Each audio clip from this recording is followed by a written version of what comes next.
Français. Il était 20h. Un premier extrait que je vous propose d'écouter, c'est un appel aux syndicats. La porte sera toujours ouverte. Et cela afin d'ouvrir, sans aucune limite, sans aucun tabou, une série de négociations sur des sujets essentiels. Améliorer les revenus des salariés, faire progresser les carrières, mieux partager la richesse, améliorer les conditions de travail. Eh bien, leur réaction, Fabrice Coudour, secrétaire fédéral de la Fédération nationale Mines et Énergie pour la CGT. Bonjour Fabrice Coudour. Bonjour. Bon, alors il y a deux choses. Déjà, on l'a bien compris, il est inflexible quant à la loi sur les retraites. Vous le regrettez, on est tous d'accord, tout le monde l'a dit. Maintenant, il ouvre le champ du débat. Quand et éventuellement, est-ce que vous y allez ou pas ? On peut quand même être surpris, mais c'est dans la droite lignée depuis quelques semaines. C'est que il ouvre les portes, mais une fois que tout est plié. Donc, comme depuis des semaines, on n'attendait pas grand-chose de cette allocution et clairement, on n'a pas été déçus. Alors, promulgué ou pas, la colère, elle est toujours là.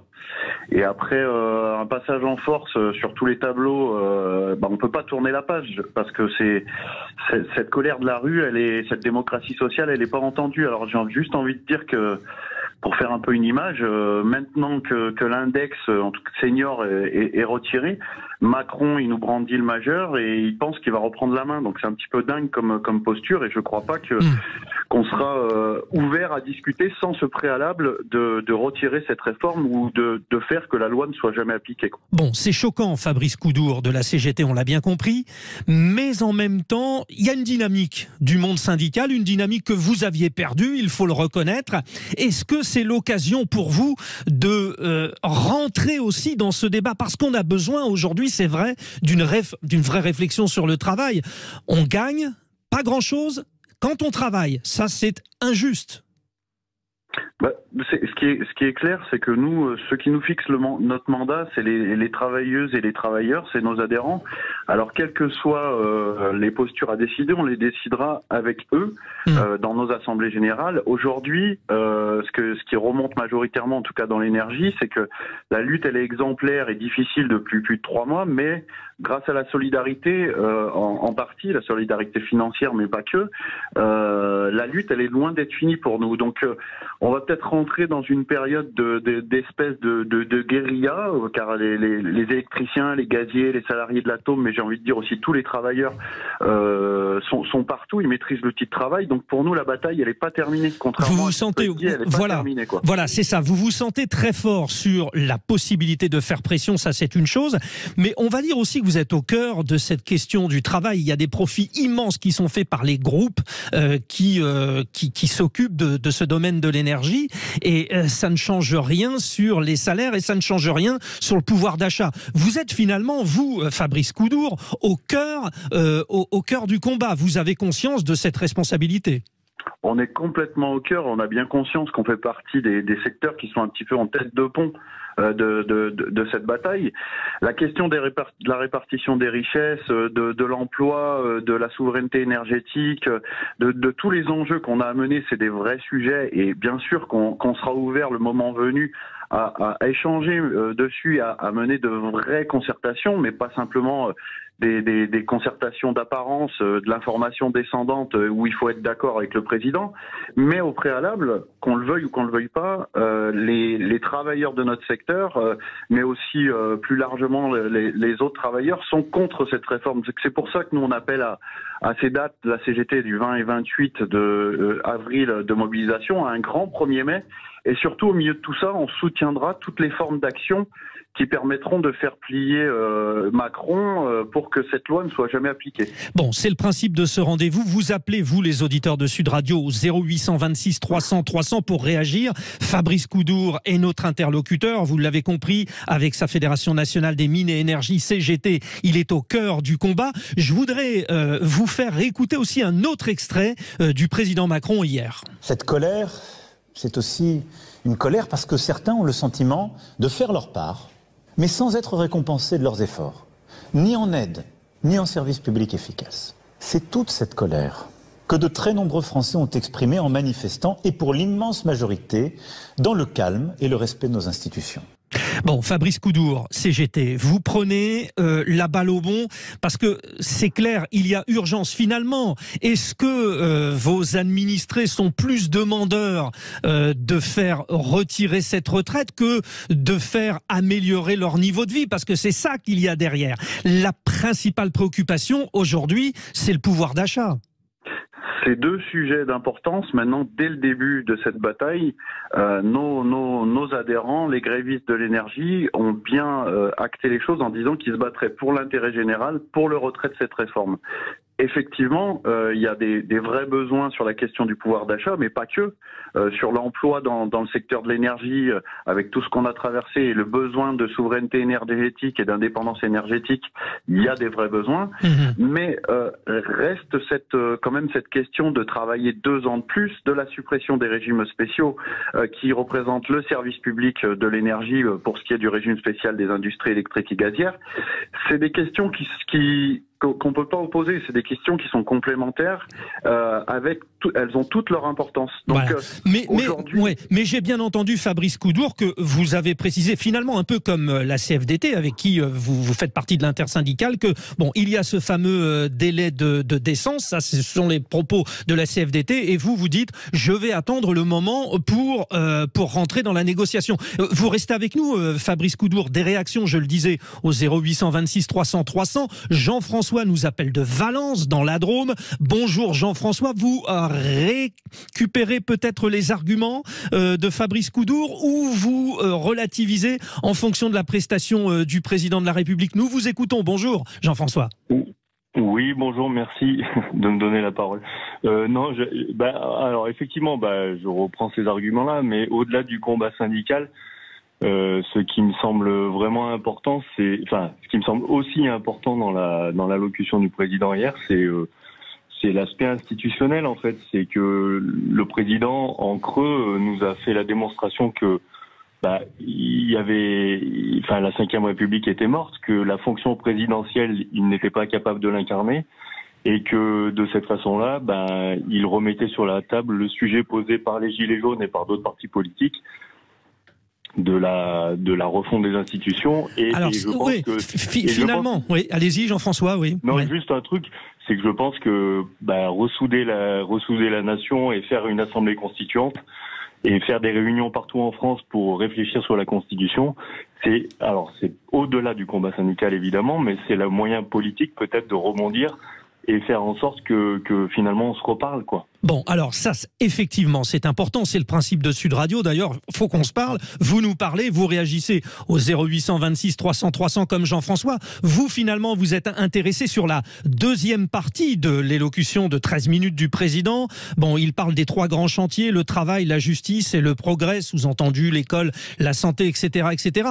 Alors bon, on y viendra. Juste une dépêche AFP. Gabriel Attal veut développer un plan Marshall pour les classes moyennes. Alors bon, je reviens vers vous, Fabrice Coudour. On va nous parler du plan Marshall, du Grenelle ceci, du Grenelle cela.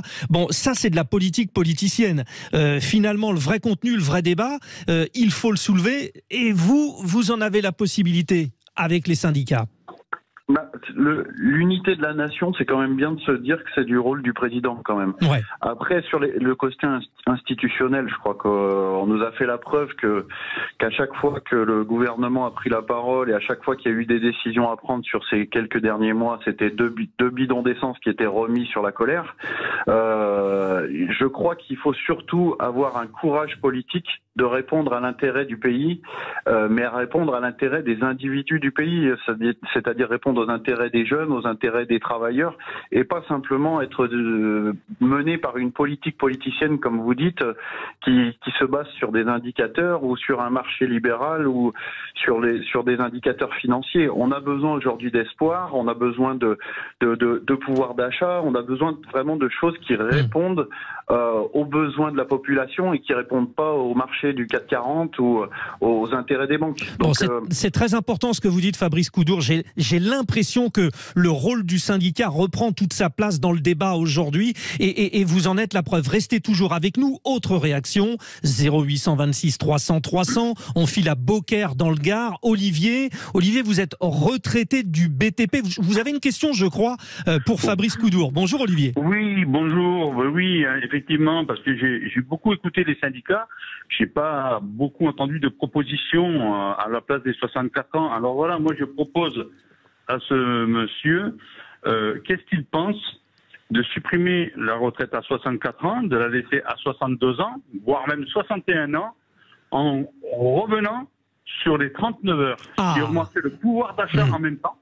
Et l'État serait gagnant puisque l'argent gagné, on dépenserait, on ferait de la TVA. Oui, alors vous rebondissez finalement sur ce qu'a dit le président Macron, c'est-à-dire qu'on ne peut pas passer outre cette réforme des retraites parce que on encourt des questions de déficit énormes. Sous-entendu, il faut produire. Vous dites produisons plus, mais pas 2 ans de plus, mais plus par semaine. Réaction Exactement. Tout de suite, Fabrice Coudour. Pour la CGT, les choses sont plutôt claires. C'est la retraite à 60 ans, les 32 heures pour qu'il y ait plus d'emplois, plus de salariés, évidemment mieux rémunérés, avec un minimum du SMIC à 2000 €. Tous des projets qui relanceraient aussi l'activité, mais au-delà de tout ça, il y a aussi une vraie reconnaissance qui est à poser autour de la pénibilité des emplois. Aujourd'hui, travailler avec la reconnaissance d'un certain nombre de tâches dites pénibles, c'est pas normal qu'on soit obligé de les mener tout au long d'une carrière sans qu'il y ait de bonification en fin de carrière. Il y a l'égalité salariale entre les hommes et les femmes, des propositions, on est en capacité d'en faire plein. Le problème, c'est d'avoir le courage politique en face, de les entendre et surtout de les appliquer. Bon, sur le débat, écoutez ce que nous rappelait ce matin, c'était au micro de Patrick Roger, dans la matinale de Sud Radio, Philippe Juvin, qui est donc député LR. Je pense que c'est culturel. Le président de la République continue à faire comme s'il avait une majorité absolue et qu'il n'avait en fait besoin d'aucune aide de personne. Si on veut faire progresser le pays, il faut accepter d'écouter ceux qui ne pensent pas comme vous. Oui, et c'est un peu culturel. C'est ce que vous nous disiez, Jean-François. Je pense que vous êtes toujours là. Jean-François de Valence au 0826 300 300 sur Sud Radio. Jean-François, j'ai l'impression, et le député Juvin le dit, que finalement le dialogue en France, c'est de plus en plus compliqué. Oui, je pense que c'est... je suis complètement d'accord avec cette position. Je suis navré parce que souvent nos positionnements, nos paroles sont réduites à des positionnements identitaires d'où qu'on vienne. Et ça, je trouve que le débat, et pour le coup, Macron sait tout à fait faire pour nous renvoyer à des débats identitaires. Et je trouve ça dramatique. On a besoin de se parler au-delà de nos identités, justement, et de se parler tous ensemble. Je pense on serait capable de trouver une intelligence collective. Et bon, je suis peut-être un peu idéaliste, mais... mais il faut l'être, hein. Ouais.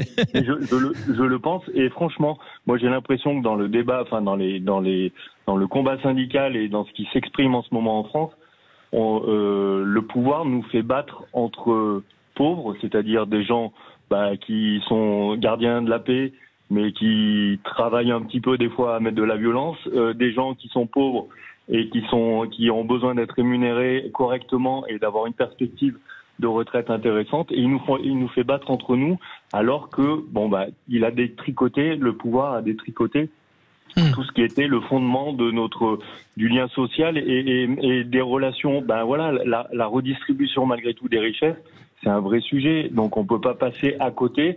Et le débat des retraites... Et il en a parlé, Et il en a parlé, Emmanuel Macron. Tiens d'ailleurs, Olivier, qui lui aussi toujours avec nous au 0826 300 300 de Beaucaire. Hier, le président a parlé des revenus, des carrières, du partage des richesses, des conditions de travail, des seniors et de la reconversion. Qu'est-ce qui vous semble prioritaire? Tout, mon général, ou pas?